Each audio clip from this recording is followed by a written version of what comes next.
कारण ज्यावेळी यज्ञ करण्यापूर्वी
100 योजने रुंदीची आणि 150 योजने लांबीची असणारी ही देवतांची देवसभा.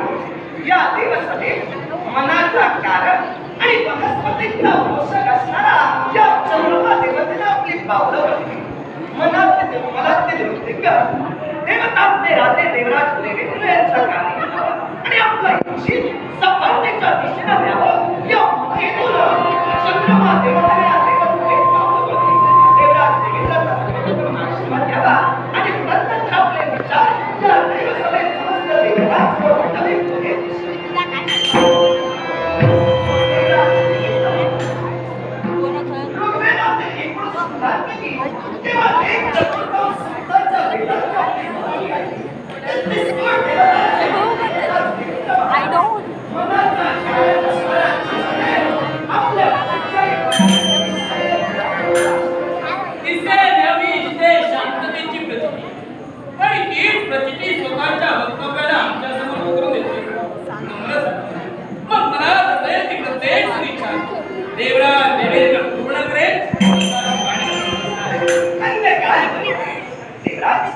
आपल्या शिवाशिवादाचे शब्द आपल्या मुखातून निघणाऱ्या चंद्रमा देवतेला येते. त्याला आपल्याला महत्वाचा समाधान येतो. परंतु देवराज माझा विवाहाने नगरीचा मी मुळात कर्तव्याने युक्त असणारी ही चंद्रमा देवता आजच्या दिनी आपलं कर्तव्य कुठंतरी काही क्षण थांबवून या देवसभेत उपस्थित याच्या मुळाशी काही सभेच्या ठिकाणी 6 महिन्यांनी घडणारा दरबार आणि या दरबारात प्रत्येक देवता अगदी नियमित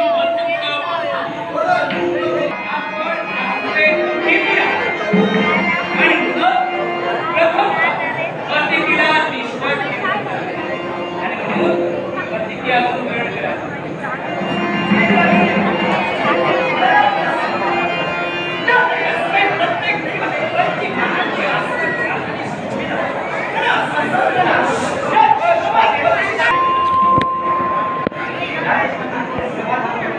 समाधान आमच्याही मनी म्हणतो. पण दुसऱ्या बाजूला आमच्या मनात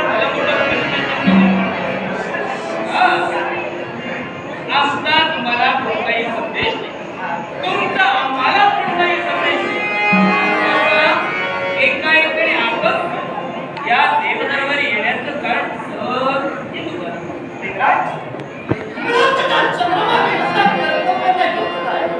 माझ्या कर्तव्यापासून आजपर्यंत मी कधी अनभिज्ञ झालो आणि म्हणूनच मनाचा कारण आणि वनस्पतींचा पोषण म्हणून वनस्पतींचा मी झालोय हेतू प्रस्तुत माझ्या मनातील हेतू आपल्याला गर्भित करावा आणि माझ्या भावना सफलतेच्या दिशेने द्यावा या अपेक्षेनं देवतांचे राजे आपल्या नात्यानं मी या देवसेवेत आलो. हे सुंदर या दरबारात आम्ही आपल्याला सिंहासन दिलं आणि आपला मुद्दा आम्ही बजावला. आता आपला मुद्दा जरा स्पष्ट करता येईल. येण्यामागचं कारण माझ्या वक्तव्यातून मी आपल्याला पटवते. देवराज देवेंद्र महाराज शब्द यज्ञांवर आपलं खऱ्या अर्थानं अधिपत्य आहे. आपण या विश्वाच्या ठाई शब्द यज्ञांवर अधिपत्य कसं मिळणार हे नव्यानं सांगण्याची गरज नाही. आपल्या शब्द यज्ञांवर आपलं अधिपत्य असल्यामुळे चंद्रमा देवतांच्या क्षणापर्यंत आल्याच्या फळाची कारणच ते देवराज चंद्रमा देवतेला राजसूय यज्ञ करायचा आहे आणि या राजसूय यज्ञासाठी आपली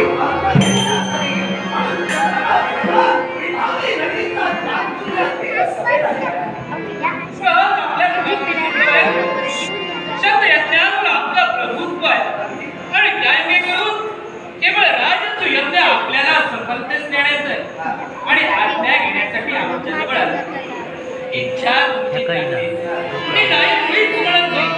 पण हा राजसूय यज्ञ करण्याबाबत जसं कारण स्पष्ट केला यज्ञ करण्याबाबत कारण देवराज देवेंद्र राजसूय यज्ञ करण्याची इच्छा या चंद्रमा देवतेच्या मनात निर्माण झाली. तसं जर पाहायला गेलं समस्त सृष्टीचं निरीक्षण जर केलं आपल्याकडे असणाऱ्या 1000 नयनातून अखिल विश्व आपण एकाच वेळी पाहता विश्वाचं स्थैर्य करता या नात्यानं आपलं कार्य आपण यथोचित पार पाडतात यात शंका नाही आणि म्हणूनच विश्वाचं स्थैर्य सुरळीतरित्या चाललेलं आहे. पण मी एक राजा आहे. प्रजेवर ज्याचा मंगल आहे, विश्वात राजा म्हटलं जातं. वनस्पतींचा मी राजा असल्याकारणानं या सृष्टी सबलीकरणासाठी आवश्यक असणारा महत्त्वपूर्ण घटक म्हणजे वनस्पती. या वनस्पतींचा अधिकतम उत्कर्ष व्हावा, लता वृक्ष वेली मृत्युलोकाच्या ठिकाणी आनंदानं अधिकतम बहरावे म्हणून वनस्पतींचा राजसूय यज्ञ करण्याची मनोधारणा मनात येऊपर्यंत आलाय. फक्त आपली भगवती इच्छा फार उत्तम आहे. मुखातून सहज शब्द बाहेर पडले. वनस्पतींचा म्हणेने राज करताय आणि वनस्पती अधिक प्रफुल्लित व्हावी म्हणून या विश्वाच्या ठिकाणी राजसूय यज्ञ तुला करायचं आहे. पण हे चंद्रदेव काय सध्याची आणि सांप्रतची परिस्थिती जर का पाहिली असेल, नक्कीच या भूतलावर सारी घडी अगदी सुरळीत चाललेली आहे. सारे ऋतू योग्य रीतीने आपलं कर्तव्य करतायत आणि असं असताना माझ्या मनी तर कोणत्याही प्रकारची शंका वाटत नाही, भीती सुद्धा वाटत नाही. असं असताना राजसूय यज्ञाचा घाटका याला कारण आहे. देवराज देवेंद्र महाराजांनी माझ्या वक्तव्यातून आपल्याला पटवून दिलं. प्रजेवर ज्याचा अनुराग आहे तो या विश्वात राजा या सोबतीला पात्र ठरतो. मला माझ्या वनस्पतींच्या खऱ्या अर्थानं उत्कर्षासाठी वाटचाल करायची आहे. मृत्युलोकाच्या ठिकाणी ज्या वनस्पती आनंदानं बहरताय त्या अधिक आनंदानं बहराव्या आणि या विश्वाच्या सबलीकरणात आमच्याकडून कुठंतरी अधिकतम हातभार लागला जावा म्हणूनच ही प्रामाणिक सद्भावना मनाच्या ठिकाणी घेऊन राजसूय यज्ञ चंद्रमादेव करतोय. यात आम्ही काही वावगं करतोय का? तुम्ही काही वावगं करत नाही, पण सांप्रतची परिस्थिती एकच दर्शवते. विश्वाचा जर का विचार केला असेल आणि भूतलावर जर का नजर फिरविली असेल, आमच्या मनी तर असं मुळीच वाटत नाही की या वनस्पतींना अधिकाधिक शक्तीची नव्हे तर पुण्याची गरज आहे. तेव्हा मी तुम्हाला सुचवू इच्छितो, काय राजसूय यज्ञाचा हट्ट तुम्ही मागे घ्या. काय म्हणा जे मनोधारणा मनात घेऊन या चंद्रमादेवीने आपल्याला सगळ्यात पावलं टाकली. शब्द यज्ञाला आपलं आधिपत्य असल्याकारणानं आपली अनोख्या निर्णयाच्या फार मोठ्या अपेक्षेनं चंद्रमा देवतेनं विभावरी नगरीचा त्याग केला. माझी नगरी मी सोडून या देवसभेत फक्त आपली अनुमती मिळण्यासाठी आलो. पण आपल्या मुखातून निघणारे नकारात्मक शब्द चंद्रमा देवतेने देवराज मलाही माझ्या उत्कर्षाचा मार्ग या विश्वात दाखवायचा. मी देवता, तुम्ही देवतांचे राजे आहात. चंद्रमा देवतांतील एक घटक आहे आणि म्हणूनच मला सुद्धा वाटतंय मी माझं कार्य अनेकांच्या नेत्रात देणावं, अनेकांच्या नेत्रात नेतृत्व कामगिरी या चंद्रमा देवतेनं काहीतरी करावी आणि माझ्याही नावाचा उत्कर्ष या विश्वात व्हावा म्हणून राजसूय यज्ञासारखं हे कर्मकार्य चंद्रमा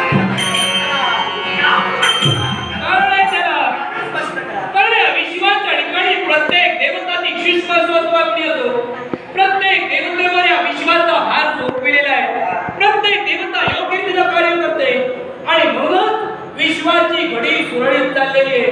हे चंद्रदेवते, राजसूय यज्ञाला आरंभ करशील, राजसूय यज्ञात व्यस्त असशील, मग तू राजसूय यज्ञात व्यस्त असताना हे तुझं कर्तव्य आहे. जी शीतलता तू या विश्वाच्या ठिकाणी देतोय या कर्तव्यापासून तू कुठे वंचित राहशील आणि त्याचा परिणाम त्या सगळ्या विश्वावर होईल. आणि म्हणून आम्ही तुला सांगतोय यज्ञाचा घाट बंद कर. देवेंद्र महाराज शब्द देतोय मी तुम्हाला. या विश्वाच्या पाठीवर विश्वस्थैर्यासाठी चंद्रमा देवताचे कार्य करतोय.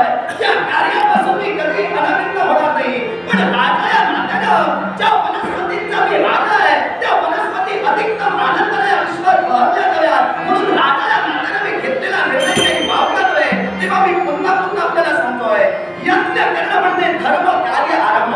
ही धर्म कार्य देवतांनी आखून दिलेली आहे. मग त्या मार्गाने चंद्रमादेव जर चालला तर ही जो या विश्वाच्या ठिकाणी सम्राट आहे त्यानं अश्वमेध यज्ञ करावा. पण तो या विश्वाच्या ठिकाणी राज करतोय त्यानं राजसूय यज्ञ करावा. आणि तू राज करतोय म्हणून राजसूय यज्ञ तुला करायचंय का? कारण स्पष्ट केलं की या विश्वाच्या ठिकाणी भूतलावर वावरणारी वनस्पती या वनस्पतींना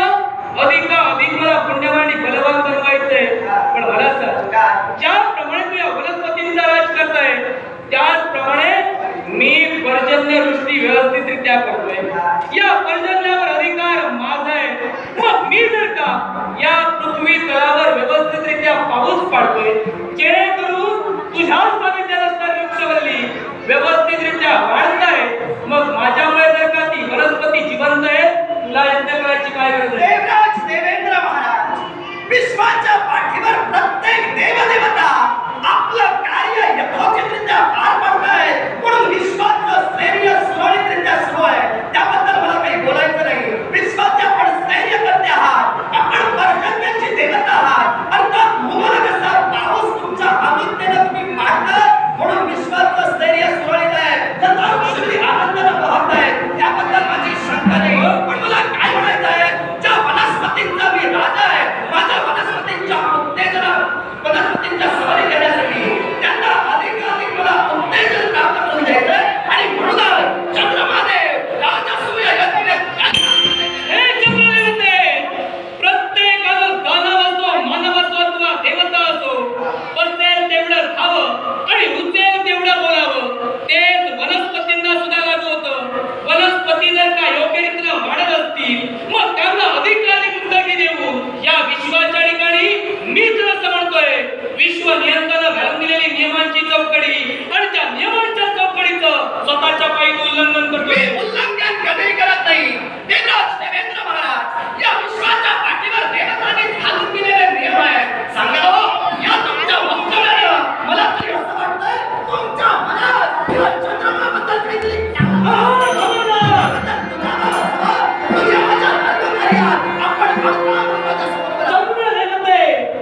विचार करून बोलत जा. बोलून मग विचारात पडू नकोस. तर बोलून गेलास की तुझ्याबद्दल माझ्या मनात नक्कीच काहीतरी काय आहे का? बोलण्यामागचं कारण, बोलण्यामागचं कारण मी माझ्या वक्तव्यातून स्पष्ट करून आम्हाला सुद्धा ते ऐकायचं नाही. ऐका, चंद्रमा देव विचार करूनच बोलतो. आजपर्यंत बोलून मी कधी विचारात पडलेलो नाही, याचा प्रात्यक्षिक यावेळी मी आपल्याला पटवून देईन. ऐका, मला सांगा, राजसूय यज्ञ करण्याचा मनोनिर्धार मी योजला. या माझ्या मनोनिर्धाराला तुम्ही पायदळी करूता. राजसूय यज्ञ करू नये म्हणून नकारार्थी शब्द आपल्या मुखातून बाहेर पडले. सांगा हो, या विश्वाच्या पाठीवर ज्या वरुण देवतेनं यादी वाजपेय यज्ञ केला होता ना? नक्कीच या वाजपेय यज्ञ समस्त देवदेवतांचा आपणही त्या वरुण देवतेला सहकार्य केला होता. मग वरुण देवतेने यज्ञ केला, मी सुद्धा यज्ञ म्हणजे धर्म कार्य करतोय. मग माझ्या मार्गाला अडथळा काय निर्माण केला? योग्य प्रश्न उपस्थित केला.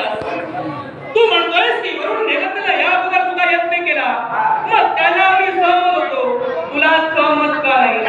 कारण आहे त्याला, या विश्वाच्या ठिकाणी जोपर्यंत संकट उत्पन्न होत नाही, संकटाला सामोरी जाणारी योग्य शक्ती उत्पन्न होत नाही. अरे या विश्वात ज्यावेळी शतयज्ञांची सांगता आम्ही केली, 99 यज्ञ सहज आमच्या पूर्वी पूर्ण झाले. 99 यज्ञ पूर्ण झाल्यानंतर ज्या अनेक आसुरी शक्तींनी, नव्हे तर ज्या अनेक दानवांनी आमच्यावर आक्रमण केलं, जेणेकरून या विश्वाची विश्वघडी असुरळीत चालली आणि ती सुरळीत आणण्यासाठी आमच्या वरुण देवतेनं तो यज्ञ केला. याला देवतांची पूर्ण सहमती होती आणि विश्व कार्यासाठी तो यज्ञ आम्ही त्याच्याकडून सफल केला. देवेंद्र महाराज, माझा मुद्दा हाच आहे. या विश्वाच्या पाठीवर वरुण देवतेनं जो यज्ञ केला, तो विश्वासाठी लाभदायक आणि फायदेशीर ठरला.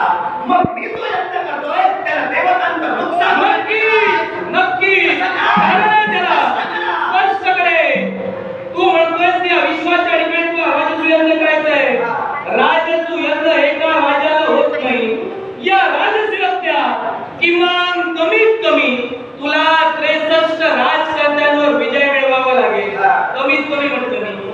आणि 63 राजकर्ते तुझ्या मस्तकावर ज्यावेळी अभिषेक करतील, त्यापुढे 20,000 यात्रिक ब्राह्मणांसहित मंत्र घोषात तुझा यज्ञ सफल होईल. मग मला सांग, एका बाजूला तू म्हणतोयस की या विश्वाच्या ठिकाणी या वनस्पतीच्या बुद्धिंगीसाठी तुला हे कार्य करायचंय, मग दुसऱ्या बाजूला जर का विचार केला असेल, या राजकर्त्यांवर विजय मिळविताना जो घातपात होईल, जी प्राणहानी होईल, चला त्याला जबाबदार कोण? देवेंद्र महाराज, विश्वाच्या पाठीवर राजसूय यज्ञ मी पहिलाच करणारा नव्हे.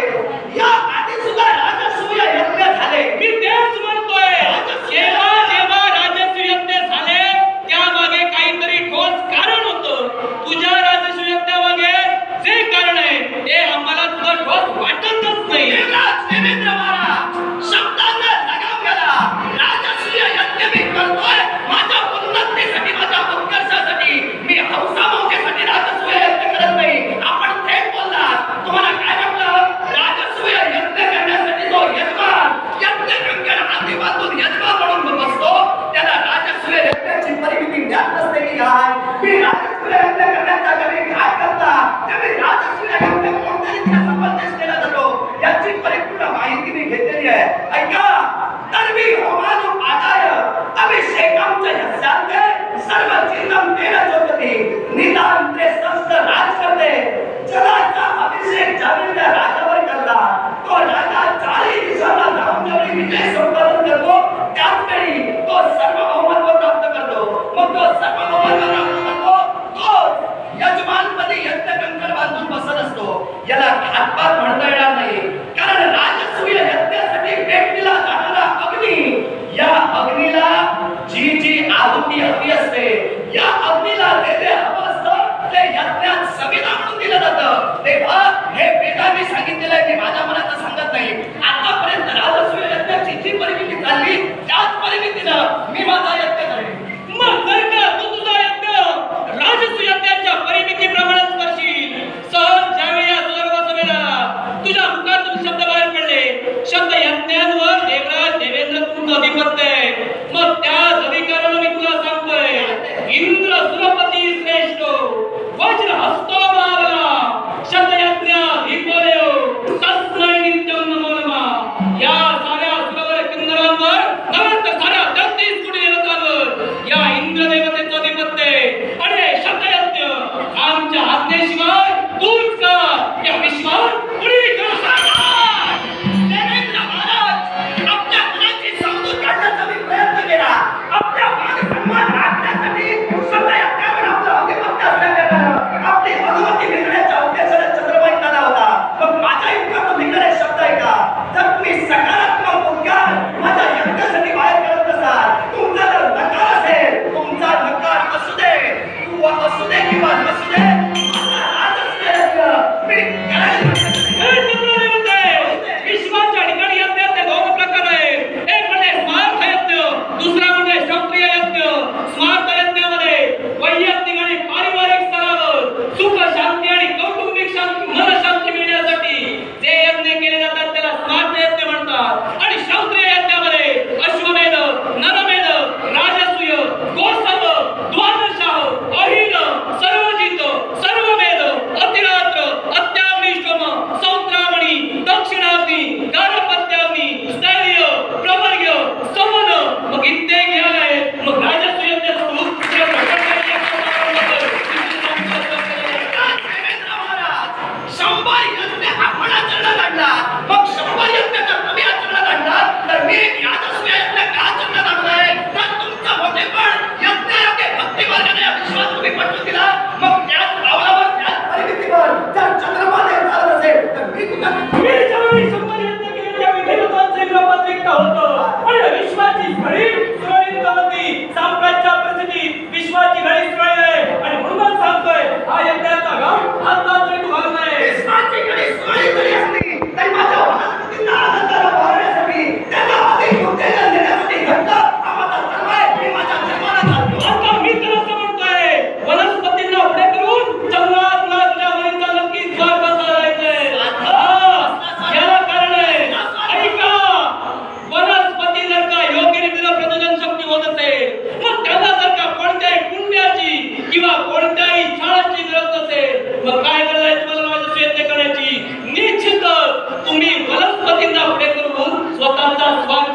होती की घरात.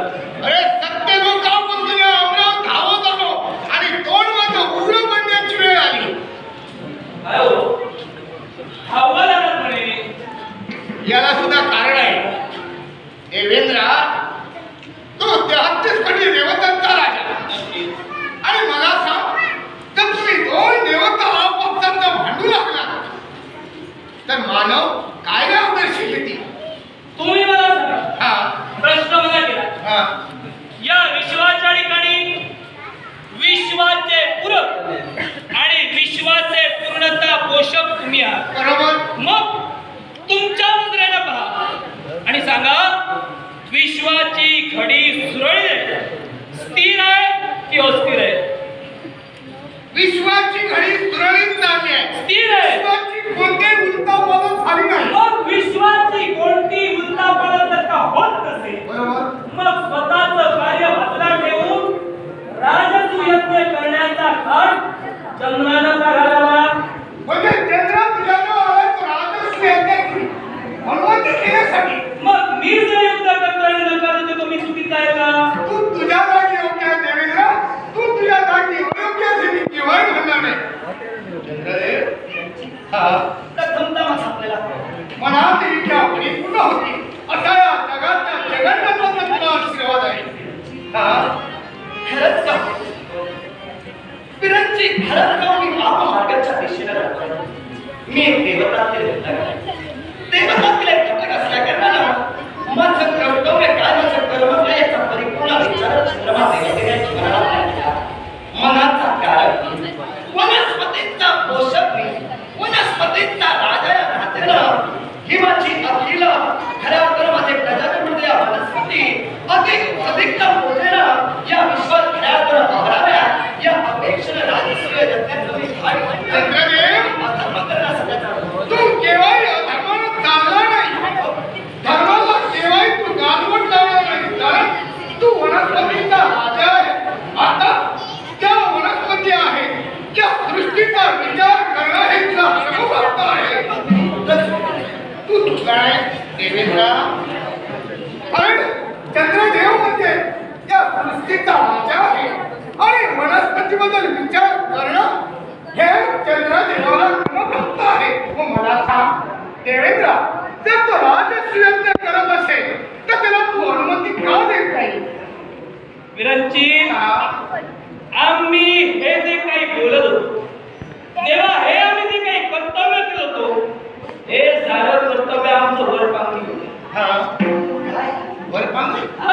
कारण माझ्या लक्षात आलंय, कारण चंद्रदेव जे करतो आहे ती भक्ती प्रामाण्यानं धर्माची कास धर्म हे सर्व करत आहे आणि धर्म कार्य करत असतेवेळी कुणाला विरोध करत. पण तुझंही स्वाभाविकच आहे, कारण जर विश्वघडी सुरळीत चालली आहे तर तू राजा म्हणून तुझं कर्तव्य श्रेष्ठ, तर का राजसूयज्ञ करावा?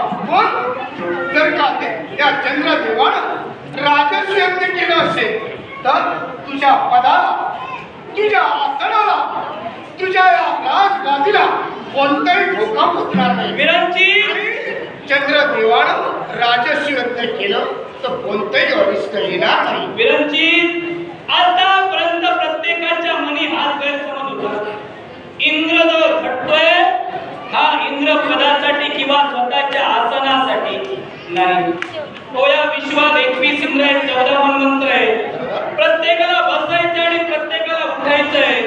प्रत्येकाला या विश्वाच्या ठिकाणी या इंद्र पदाचा अवमान करण्याचा कोणताही अधिकार नाही, पण मान करण्याचा प्रत्येकाला एक काळ नेमून दिलेलं आहे.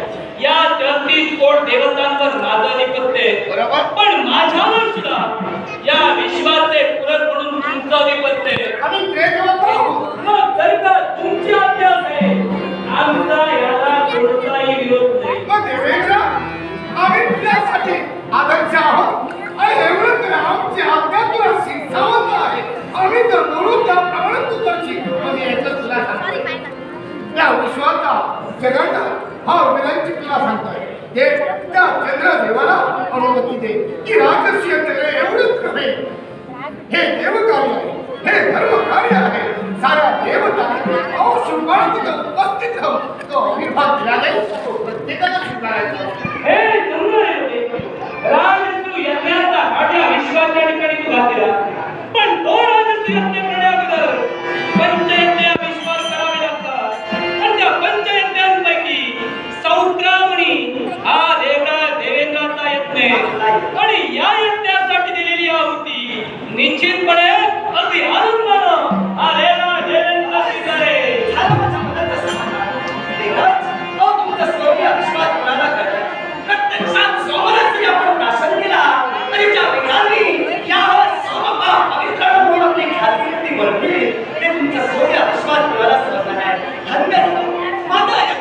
मातृतेच्या दिशेने नेण्यासाठी आपलं सहकार्य मला अपेक्षित होतं. आपली बुद्धी आणि ब्रह्मदेव आपली सुद्धा मी माझ्या यज्ञ मंडपात वाट मारली. नक्की. उपस्थिती मला प्राप्त होईल. जे काही तू आणलं त्यात तुला हे प्राप्त होईल.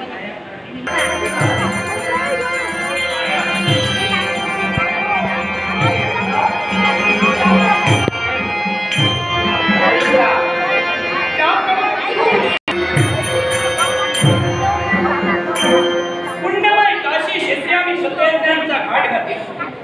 या शतयज्ञांचा घाट ज्यावेळी आम्ही घातलेला नाना प्रकारची संकट आमच्यावर चालून आली. पण प्रत्येक संकटाला स्वतः